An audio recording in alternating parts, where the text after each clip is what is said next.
ದೇಶ ಸುತ್ತಬೇಕು, ಕೋಶ ಓದಬೇಕು. ಗಾದೆಗಳು ವೇದಗಳಿಗೆ ಸಮಾನ. ವೇದ ಸುಳ್ಳಾದರೂ ಗಾದೆ ಸುಳ್ಳಾಗದು. ವೇದಗಳು ಜನರ ಜೀವನದ ನುಡಿಮುತ್ತುಗಳು. ಚಿಕ್ಕ ವಾಕ್ಯದಲ್ಲಿ ಅಪಾರ ಅರ್ಥವನ್ನು ಒಳಗೊಂಡಿರುತ್ತದೆ.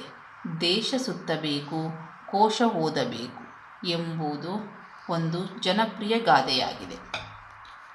ದೇಶ ಸುತ್ತುವ ಮೂಲಕ ಲೋಕಜ್ಞಾನವನ್ನು, ವ್ಯವಹಾರ ಜ್ಞಾನವನ್ನು ಗಳಿಸಿಕೊಳ್ಳಬೇಕು. ಹಾಗೆಯೇ ಕೋಶ ಅಂದರೆ ಪುಸ್ತಕಗಳನ್ನು ಓದುವ ಮೂಲಕ ವಿವಿಧ ವಿಚಾರಗಳನ್ನು ಗ್ರಹಿಸಿಕೊಳ್ಳಬೇಕು. ಆಗ ಮಾತ್ರ ಪರಿಪೂರ್ಣ ಜ್ಞಾನ ಎನಿಸಿಕೊಳ್ಳಲು ಸಾಧ್ಯ ಎಂಬುದು ಈ ಗಾದೆಯ ಅರ್ಥ. ಉದಾಹರಣೆ: ವ್ಯವಹಾರದಲ್ಲಿ, ಲೋಕಜ್ಞಾನದಲ್ಲಿ ಬಹಳ ಜಾಣನಾದ ವ್ಯಕ್ತಿಗೆ ಬರವಣಿಗೆ ಬಾರದೇ ಇದ್ದರೆ ಆತನನ್ನು ಇತರರು ಮೋಸ ಮಾಡಬಹುದು. ಹಾಗೆಯೇ ಬರೇ ಪದವಿಯನ್ನು ಪಡೆದುಕೊಂಡು ಲೋಕಜ್ಞಾನವಿಲ್ಲದಾತನಿಗೆ ಒಬ್ಬ ಹೂ ಮಾರುವಾಕೆ ಮೋಸ ಮಾಡಬಹುದು.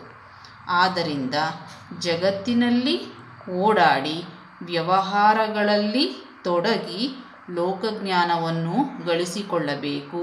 ಹಾಗೆಯೇ ಕೋಶವನ್ನು ಓದುವ ಮೂಲಕ ಜ್ಞಾನವನ್ನು ವೃದ್ಧಿಸಿಕೊಳ್ಳಬೇಕು ಎಂಬುದು ಈ ಗಾದೆಯ ಅರ್ಥ. ಇದಿಷ್ಟು ಇಂಟ್ರಡಕ್ಷನ್ ಈ ಗಾದೆಗೆ. ಇಲ್ಲಿಂದ ದೇಶ ಸುತ್ತುವ ಮೂಲಕ ಲೋಕಜ್ಞಾನವನ್ನು, ವ್ಯವಹಾರ ಜ್ಞಾನವನ್ನು ಗಳಿಸಿಕೊಳ್ಳಬೇಕು ಅಂದರೆ ಸುತ್ತಾಡಿ ನಮಗೆ ಹೇಗೆ ವ್ಯವಹಾರ ಮಾಡಬೇಕು, ಹೇಗೆ ಜನರು ಹೇಗಿರ್ತಾರೆ, ವ್ಯವಹಾರ ಹೇಗೆ ಮಾಡಬೇಕು ಅಂತ ಎಲ್ಲ ಕಡೆ ಓಡಾಡಿ ತಿಳ್ಕೋಬೇಕು.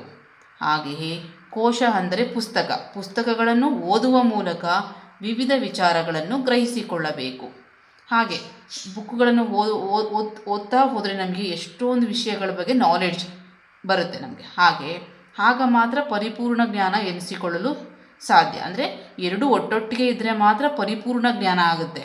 ಒಂದಿದೆ ಒಂದಿಲ್ಲ ಅಂದ್ರೂ ಅಂದರೆ ಅದು ಜ್ಞಾನ ಪೂರ್ತಿ ಜ್ಞಾನ ಅನ್ನಿಸ್ಕೊಳ್ಳಲು ಸಾಧ್ಯ ಇಲ್ಲ.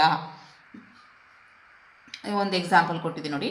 ವ್ಯವಹಾರದಲ್ಲಿ, ಲೋಕಜ್ಞಾನದಲ್ಲಿ ಬಹಳ ಜಾಣನಾದ ವ್ಯಕ್ತಿಗೆ ಬರವಣಿಗೆ ಬಾರದೇ ಇದ್ದರೆ ಆತನನ್ನು ಇತರರು ಮೋಸ ಮಾಡಬಹುದು.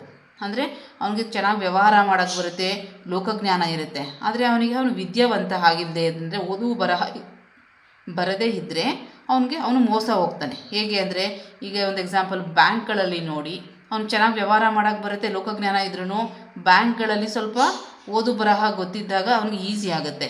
ಇಲ್ಲ ಅಂತಂದರೆ ಬೇರೆಯವರು ಬೇಗ ಮೋಸ ಮಾಡ್ಬೋದು, ಈ ಚೆಕ್ಗಳ ಮೂಲಕ ಮೋಸ ಮಾಡ್ಬೋದು. ಅದರಿಂದ ಲೋಕಜ್ಞಾನದಲ್ಲಿ, ವ್ಯವಹಾರ ಜ್ಞಾನದಲ್ಲಿ ಬಹಳ ಜಾಣನಾಗಿದ್ರೂ ಅವನಿಗೆ ಬರವಣಿಗೆ ಬಾರದೇ ಇದ್ದರೆ, ಅಂದರೆ ಓದು ಬರಹನೂ ಗೊತ್ತಿರಬೇಕು ಅವನಿಗೆ, ಇಲ್ಲ ಅಂದರೆ ಕೆಲವು ವಿಷಯದಲ್ಲಿ ಅವನು ಮೋಸ ಹೋಗ್ಬೋದು.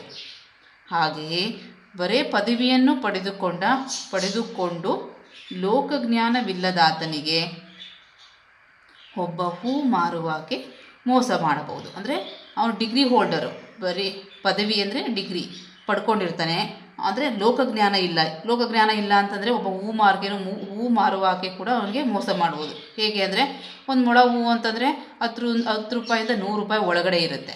ಅವನಿಗೆ ಬರೀ ಓದು ಬರಹ ಗೊತ್ತು, ಹೊರಗಡೆ ಒಂದು ಮೊಳ ಹೂಗೆ ಇಷ್ಟರಿಂದ ಇಷ್ಟು ಇರ್ಬೋದು ಅಂತಲೂ ಊಹೆ ಮಾಡ್ಕೊಳ್ಳದೆ ಒಂದು ಮೊಳಕ್ಕೆ 500 ರೂಪಾಯಿ ಅಂದರೆ ಇವನು ಕೊಟ್ಟು ಬಂದರೆ ಅವನು ಮೋಸ ಹೋದ ಹಾಗೆ. ಅದಕ್ಕೆ ಬರೀ ಓದ್ಕೊಂಡಿದ್ರೆ ಮಾತ್ರ ಸಾಲದು, ಹೊರಗಡೆ ಲೋಕಜ್ಞಾನನೂ ಇರಬೇಕು ಅನ್ನೋದು ಇದು ಅರ್ಥ. ಅಂದರೆ ಒಂದಕ್ಕೊಂದು ಎರಡೂ ಇದ್ದರೆ ಮಾತ್ರ ಅದನ್ನ ಪರಿಪೂರ್ಣ ಜ್ಞಾನ ಅಂತೀವಿ ನಾವು. ಒಂದು ಗೊತ್ತು ಇನ್ನೊಂದು ಗೊತ್ತಿಲ್ಲ ಅಂದ್ರೂ ಅವ್ನು ಮೋಸ ಹೋಗ್ಬೋದು, ಅಥವಾ ಇದು ಗೊತ್ತು ಅದು ಗೊತ್ತಿಲ್ಲ ಅಂದ್ರೂ ಅದು ಪೂರ್ಣ ಜ್ಞಾನ ಆಗಲ್ಲ, ಅದರಿಂದಲೂ ಮೋಸ ಹೋಗ್ಬೋದು.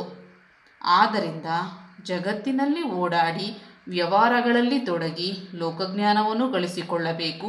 ಹಾಗೆಯೇ ಕೋಶವನ್ನು ಅಂದರೆ ಪುಸ್ತಕಗಳನ್ನು ಓದುವ ಮೂಲಕ ಜ್ಞಾನವನ್ನು ವೃದ್ಧಿಸಿಕೊಳ್ಳಬೇಕು, ಹೆಚ್ಚು ಮಾಡ್ಕೋತಾ ಹೋಗಬೇಕು ನಾವು ಎಂಬುದು ಈ ಗಾದೆಯ ಅರ್ಥ.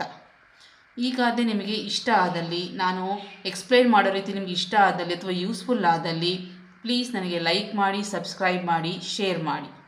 Thank you.